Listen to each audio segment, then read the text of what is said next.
మెదక్ జిల్లా ముప్పిరెడ్డిపల్లి వాసుల ఆందోళనకు దిగారు. శాంతా బయోటెక్స్ కంపెనీకి కేసీఆర్ శంకుస్థాపన చేసిన రోజే భూ నిర్వాసితులు న్యాయం కోసం డిమాండ్ చేస్తున్నారు. భూములు కోల్పోయిన వారికి వెంటనే పరిహారం ఇవ్వాలని డిమాండ్ చేస్తున్నారు. ఇక దీనిపై మరింత సమాచారం మా ప్రతినిధి శివతేజ అందిస్తారు.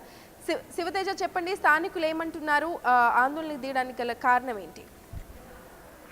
జ్యోతి, తూప్రాన్ మండలం ముప్పిరెడ్డిపల్లిలో శాంతో సంస్థ ప్రైవేట్ కంపెనీ ఆధ్వర్యంలో ఈరోజు సీఎం కేసీఆర్ అక్కడ శంకుస్థాపన చేయడం జరిగింది.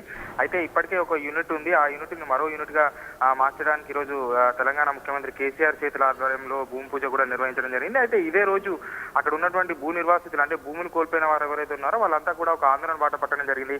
అంటే సీఎం కేసీఆర్ శంకుస్థాపన చేసిన ఒక 10 నిమిషాల లోపే ఈ ఆందోళన కార్యక్రమం జరిగింది. దీన్ని పూర్తిగా పోలీసులు అడ్డుకునే ప్రయత్నం కూడా చేశారు. అయినప్పుడు కూడాను అక్కడ ఉన్నటువంటి స్థానికులు సీఎం కేసీఆర్ కాన్వాయ్ ను కూడా అడ్డుకునే ప్రయత్నం కూడా జరిగింది. అయితే మొత్తంగా చూసుకున్నట్టయితే గతంలో ఉన్నటువంటి వైఎస్ఆర్ పీరియడ్ లోనే, అంటే 2007లోనే వీరికి న్యాయం చేస్తామని చెప్పి అప్పుడు ఈ స్థలాన్ని సేకరించడం జరిగింది. మొత్తంగా చూసుకున్నట్టయితే మొత్తంగా 300 ఎకరాల స్థలాన్ని కూడా ఈ కంపెనీ కోసం కేటాయించడం జరిగింది. అయితే గతంలో ఉన్నటువంటి ప్రభుత్వాలు కావచ్చు, ఇప్పుడున్న ప్రభుత్వాలు కావచ్చు, తమకు న్యాయం చేస్తామని చెప్పి పదే చెప్పడమే ఉంది, కానీ ఎక్కడా చేసిన దాఖలాలు లేవని చెప్పేసి ఆ స్థానికులు ఆందోళన చెందుతున్నారు. అలాగే రాష్ట్ర మంత్రి హరీష్ రావు, అలాగే కేసీఆర్ కూడా స్వయంగా తొలి ప్రభుత్వం ఏర్పాటైనా కూడా వీళ్ళకు చెప్పడం జరిగిందని, అంటే అక్కడ ఈ స్థలాన్ని ఎవరైతే కోల్పోతున్నారో వాళ్ళందరికీ కూడాను మరొక ప్రదేశంలో స్థలం చూపించడామని చెప్పడం జరిగింది. అలాగే ప్రతి కుటుంబంలో కూడా ఒకరికి ఉద్యోగం ఇస్తామని చెప్పడం జరిగింది. ఈ రోజు ఆ మాటలన్నింటినీ పక్కన పెట్టి ఈ రోజు యాజమాన్యం కూడా ఆ పైన దురుసుగా ప్రవర్తిస్తుంది అని చెప్పేసి వీరంతా కూడా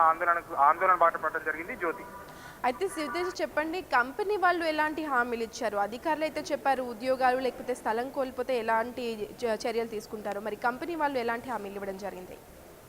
కంపెనీ వాళ్ళు కూడా, అంటే ఈ 6వ యూనిట్ ఏదైతే ఏర్పాటు చేస్తున్నామో, సెకండ్ యూనిట్ ఏదైతే ఏర్పాటు చేస్తున్నామో అందులో ఈ కుటుంబాన్ని నుంచి, అంటే భూ నిర్వాసితులు ఎవరైతే ఉన్నారో, భూమిని కోల్పోయిన వారు ఎవరైతే ఉన్నారో వాళ్ళందరి నుంచి ఒక కుటుంబానికి ఒక్కో ఉద్యోగం ఇస్తామని చెప్పడం జరిగిందని చెప్పి స్థానికులు చెప్తున్నారు.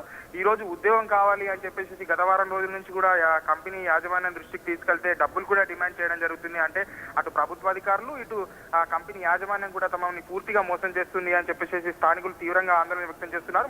మొత్తంగా చూసుకున్నట్టయితే అక్కడ ఉన్నటువంటి యాజమాన్యం ఎవరైతే ఉన్నో స్థానికులను భయభ్రాంతులకు గురి చేస్తున్నట్టు కూడా తెలిసింది. అంటే సీఎం ప్రోగ్రాం జరుగుతున్నంత సేపు ఎవరు ఇక్కడికి రావద్దు, ఏదైనా ఉంటే తర్వాత మాట్లాడుకుందామని చెప్పేసి చెప్పడం జరిగిందని, నిన్నటి నుంచి కూడా స్థానికులందరికీ కూడాను బెదిరింపులు కూడా చేయడం జరిగిందని చెప్పి తెలుస్తుంది.